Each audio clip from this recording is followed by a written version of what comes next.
Sir আজ কিন্তু আমি পড়বো না। কোন খুশিতে পড়বে না? আজকে আমার আম্মু বাসায় নেই, আজ আমি স্বাধীন, এই খুশিতে আজ আমি পড়বো না। আমি তাহলে উঠি। না না স্যার, নিতু আপু বলেছে আপনার সাথে গুরুত্বপূর্ণ কথা বলবে, আপনি বসেন। কেয়া বললো আপনি আমার সাথে কি নাকি গুরুত্বপূর্ণ কথা বলবেন, আমি তো শুনে অবাক হলাম। অবাক হলেন কেন? আমার সাথে আসলে কেউ তেমন কোনো গুরুত্বপূর্ণ আলোচনা মানে শেয়ার করে না। আমার পরিচিত যারা আছে তাদের সবার ধারণা আমার মানুষ ওজন কম, মানে আমি একটু হালকা টাইপের মানুষ। আপনার সম্পর্কে আমার এমন ধারণা, তবে আপনি মানুষ ভালো। কিভাবে বোঝেন?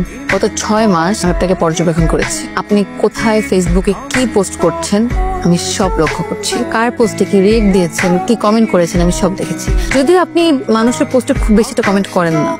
হ্যাঁ কথা ঠিক, আমি আসলে অতটা ফেসবুকে অ্যাক্টিভ না। আপনি আমাকে পর্যবেক্ষণ কেন করছেন? তার আগে আপনি আমাকে বলুন আমার সম্পর্কে আপনি কি জানেন। তেমন কিছু জানি না, মানে আচ্ছা আমি দেখতে কেমন? সব মেয়েই তো দেখতে সুন্দর।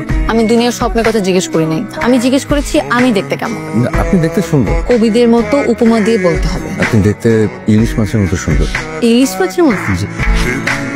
আমি জানতাম আপনাকে এই প্রশ্ন করলে আমি এরকম একটা অদ্ভুত উত্তরই পাবো। আচ্ছা আপনি কি আমাকে পছন্দ করেন? জি পছন্দ করি। আমাকে আপনার ভালো লাগে? জি ভালো লাগে। ভালোবাসেন আমাকে? মানে আপনাকে না বললাম এত মানে করবেন না, আপনি আমাকে নির্ভয় বলতে পারেন। আমাকে ভালোবাসেন? বাসে। তাহলে এতদিন বলেননি কেন? ভয়। এখন ভয় লাগছে না? না। কেন? আপনি মাত্র বলে নির্ভয় বলতে। ওরে আমার বীর পুরুষ, আপনাকে যেদিন আমি প্রথম দেখেছি ওদিন আমার ভালো লেগেছে। ঠিক আছে তাহলে কাল সকাল 11টায় পার্কের সামনে আসতে পারবেন? পারবো।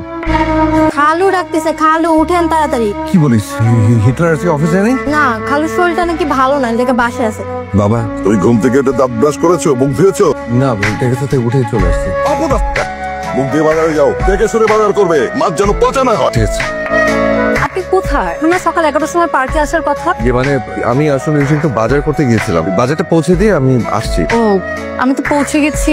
আচ্ছা ঠিক আছে আসেন। মামা আপনি তো বেশি ঘুরান তো, পার্কের কাছে যান, একটু ঘোরাতে। কি আপনি বাজার সময় চলে আসছেন? হ্যাঁ সরি, মানে ওই হিটলারের যন্ত্রণায় আমার অবস্থা পুরো খারাপ। সকালবেলা ঘুম থেকে উঠে বসে যাও বাজারে যাও, মাছ আনবা, পচা মাছ আনবা না। এই হিটলারটা কে? আমার বাবা। সে মুরবুদ্দিন ভাবে মজা করতে হয় না। না না মজা করছেন না, সিরিয়াসলি, মানে উনি কিন্তু একদম হিটলার। আপনি চেনেন না তো, মিসটা বুঝবেন, একদম হিটলার। কি জন্য একটা গুরুত্বপূর্ণ কথা বলবেন বলছিলেন, তো তাড়াতাড়ি বলে ভালো, মানে আমার ব্যাগের মধ্যে মাছ তো আবার পচে যাবে। এখন আর বলে লাভ নেই। ভেবেছিলাম আজকে সারাদিন আপনার সাথে রিক্সায় ঘুরবো আর কিছু কথা বলবো, কিন্তু এখন আর সেটা সম্ভব হচ্ছে না। আপনার তো মাছ পচে যাবে। আচ্ছা তাহলে অন্য আরেকদিন ঘুরবো। এই মামা, মামা দাঁড়ান, চলে বসেন। শুনুন আমি তো বাসায় যাবো, আপনি কোথায় যাবেন? হয়নি, আমি আপনার বাসা চিনি, আপনি যাওয়ার পথেই আমি নেমে যাবো। আমি সাধারণত শাড়ি পরি না, আজকে আমি আপনার জন্য শাড়ি পরেছি। অথচ আপনি বললেনই না আমাকে কেমন লাগছে, কিছু বলেন। সুন্দর লাগছে। এভাবে বলতে হবে না। আপনাকে নীল শাড়িতে গাছের ঝুলন্ত নীল বেগুনের মতো লাগছে। কালকে বললা ইলিশ, আজকে বললা বেগুন। তোমার সব উপমায় কি এই মাছ তরকারির সাথে জড়িত? হ্যালো, আসলে কি ভালো আছে নাকি পচে গেছে?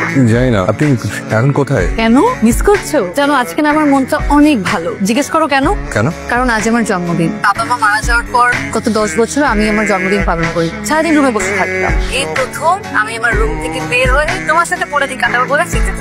সারাদিন ঘুরতে না পারলে যতটুকু ঘুরেছি ততটুকুই আমি খুশি। আজ আপনার জন্মদিন, এই কথাটা আগে বলেননি কেন? কেন বলে কি করতে? একটা রুই মাছ গিফট করতে?